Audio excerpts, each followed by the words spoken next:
रोटी, कपड़ा, मकान, ये हैं हमारे जीवन के आधार। नॉर्मली हम यही समझते हैं कि यही 3 चीज़ें हैं जिससे कि हमारा जीवन चलता है। लिटरली ये चीज़ें बहुत इम्पॉर्टेंट हैं, लेकिन इन तीनों से भी ज़्यादा इम्पॉर्टेंट एक चीज़ है जिसके बिना हम 1 मिनट भी नहीं रह सकते, वो है हवा। जी हाँ, हवा। और इस हवा में भी काफ़ी चीज़ें झोलमोल है, और इसी झोलमोल को आज हम देखने वाले, समझने वाले हैं। क्योंकि हमारे हवा में 78% नाइट्रोजन है एंड 21% ऑक्सीजन है। तो हम जानने वाले हैं आखिर क्यों इन दोनों में इतना ज़्यादा डिफरेंस है। और ठीक है, डिफरेंस दोनों में है, लेकिन 78% नाइट्रोजन का आखिर क्या काम है? क्योंकि नाइट्रोजन का लिटरली हमें ऐसे नॉर्मली पता नहीं होता कि नाइट्रोजन क्यों ज़्यादा इम्पॉर्टेंट है। क्योंकि ऑक्सीजन तो हम सांस लेते हैं, कार्बन डाइऑक्साइड पौधे सांस लेते हैं, फिर वो हमें ऑक्सीजन देते हैं। तो ये 2 चीज़ें तो हमें नॉर्मली पता होती है, लेकिन नाइट्रोजन का क्या काम है, और वो भी हमारे हवा में इतना ज़्यादा परसेंटेज में उपलब्ध है। तो हम इसी को समझने वाले हैं। Next tonight, environmental campaigners claim more. What an awesome liquid nitrogen tornado. Important essential enzymes, etc. Root systems and decrease in crop. 5 reason बताऊंगी जिसकी वजह से आपको पता चलेगा कि नाइट्रोजन हमारे अर्थ के लिए, हम सभी के लाइफ के लिए कितना ज़्यादा ज़रूरी है। और अंत में आपको एक बोनस पॉइंट भी बताऊंगी जिससे कि आपको पता चलेगा अगर ऑक्सीजन को हम 100% कर दें तो क्या हमें इस अर्थ पे रहने लायक धरती बचेगी या नहीं, या फिर क्या होगा। तो जानने के लिए इस वीडियो को एंड तक देखते रहना। इस गैस को कोई भी नेचुरल फॉर्म में इस्तेमाल नहीं कर सकता, लेकिन बहुत छोटे छोटे जीवाणु होते हैं, शैवाल और भी कई छोटे छोटे जो जीवाणु होते हैं, वो नाइट्रोजन को अपने अंदर फिक्स कर लेते हैं। इसको हिंदी में बोलते हैं नाइट्रोजन का स्थिरीकरण, और इंग्लिश में बोलते हैं नाइट्रोजन का फिक्सेशन। और इसी प्रक्रिया द्वारा जब वो अवशोषण कर लेते हैं नाइट्रोजन को और अपने अंदर फिक्स कर लेते हैं, तब वो प्लांट्स की जड़ों में उन्हें छोड़ देते हैं, और इस तरीके से प्लांट्स को प्रोटीन मिलता है, और इस तरीके से वो भी ग्रोथ करते हैं।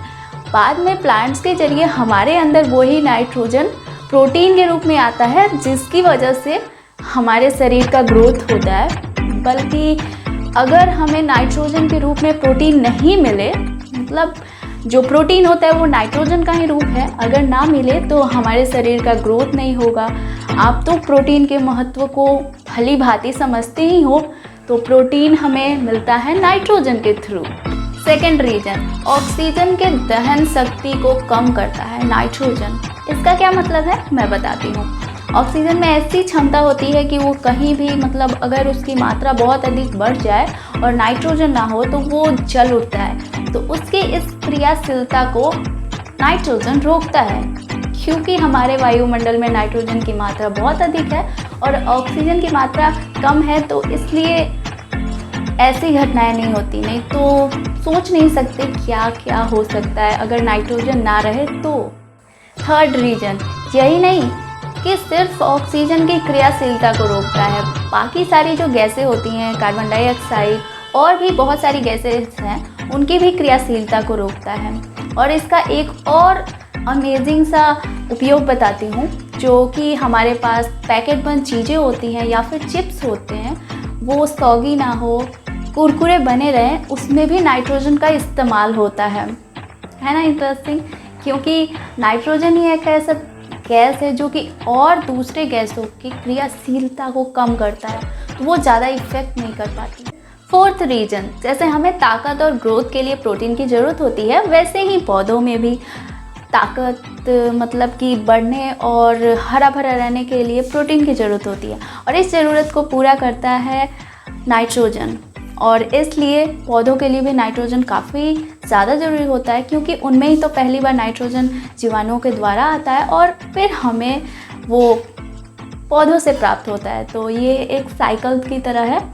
और पौधों की ग्रोथ के लिए उनमें फल लगे, और फिर फल जैसे पकते हैं तो उसमें भी उनको प्रोटीन की ज़रूरत होती है। तो ये सारी चीज़ों को फुलफ़िल करता है नाइट्रोजन। तो नाइट्रोजन काफ़ी ज़्यादा ज़रूरी है।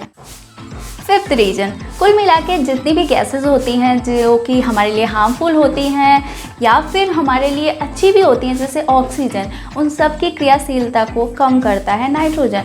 क्योंकि वो अगर ज़्यादा क्रियाशील रहेंगी तो हमें मतलब ज़्यादा इफ़ेक्ट करेंगी और उनका जो ये गंदा सा मतलब इफ़ेक्ट करने का तरीका है उन सबको कंट्रोल में रखता है, मतलब कि सब में बैलेंस्ड रखता है।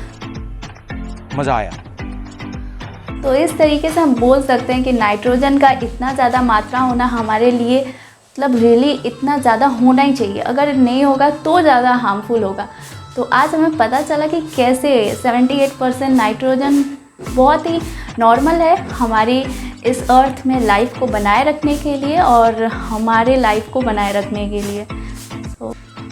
लास्ट बोनस पॉइंट बताती हूँ, जैसे कि मैंने शुरू ही किया था कि ऑक्सीजन की अगर मात्रा को हम 100% कर दें या फिर ऑक्सीजन 100% हो जाए तो क्या होगा, मतलब नाइट्रोजन हट जाए, सारी गैसेस हट जाए तो क्या हो सकता है। तो नाइट्रोजन की ना एक अद्भुत मतलब कि ऑक्सीजन की अद्भुत क्षमता होती है।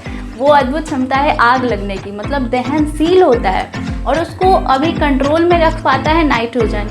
अब नाइट्रोजन को हटा दें तो उसको कोई कंट्रोल में नहीं रख सकता और आसानी से कहीं भी आग लगते जाएगा। तो हम सोच नहीं सकते कि हमारी अर्थ का क्या होगा या इस पे लाइफ हो पाएगा या फिर नहीं। तो नाइट्रोजन काफ़ी ज़्यादा ज़रूरी गैस है हमारे इस अर्थ को और सारी वायुमंडल के लिए, सबको बैलेंस्ड रखने के लिए।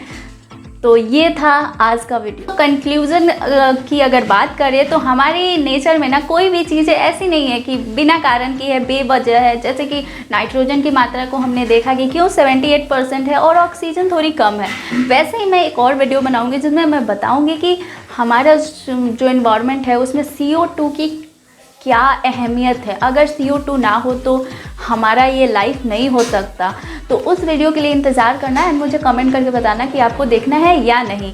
और इस वीडियो में हमने बहुत सारी चीज़ें जानी कि नाइट्रोजन की क्या महत्व है और ना हो तो क्या इफ़ेक्ट हो जाएगा।